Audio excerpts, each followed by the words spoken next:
নবী গো, আপনি উম্মতকে জানায় দেন যারা কিয়ামত সম্পর্কে তুচ্ছ তাচ্ছিল্য করে, বিশ্বাস করে না, ও নবী এদেরকে জানায় দেন ময়দানে মাহশারের কিয়ামতের দিনটা হবে দুনিয়ার সময়ের 50,000 বছরের সমান। 50 বছর না, 50,000 বছর। তাহলে কবরে 40,000 আর হাসরের ময়দানে 50,000, কত হইল? 90। আর পুলসিরাতের পুলটা 30,000 বছরের পর। কত হাজার বছর? 30,000 বছর।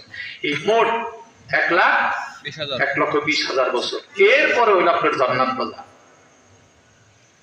এত লম্বা সময় আমাকে ওয়েট করতে হবে, আর তার আগে দুনিয়ায় 60-70 বছরের জন্য সুদে ঘুষে, হ্যাঁ, অন্ত সুদ ঘুষ খায় না। আপনার দিকে খায় নাকি?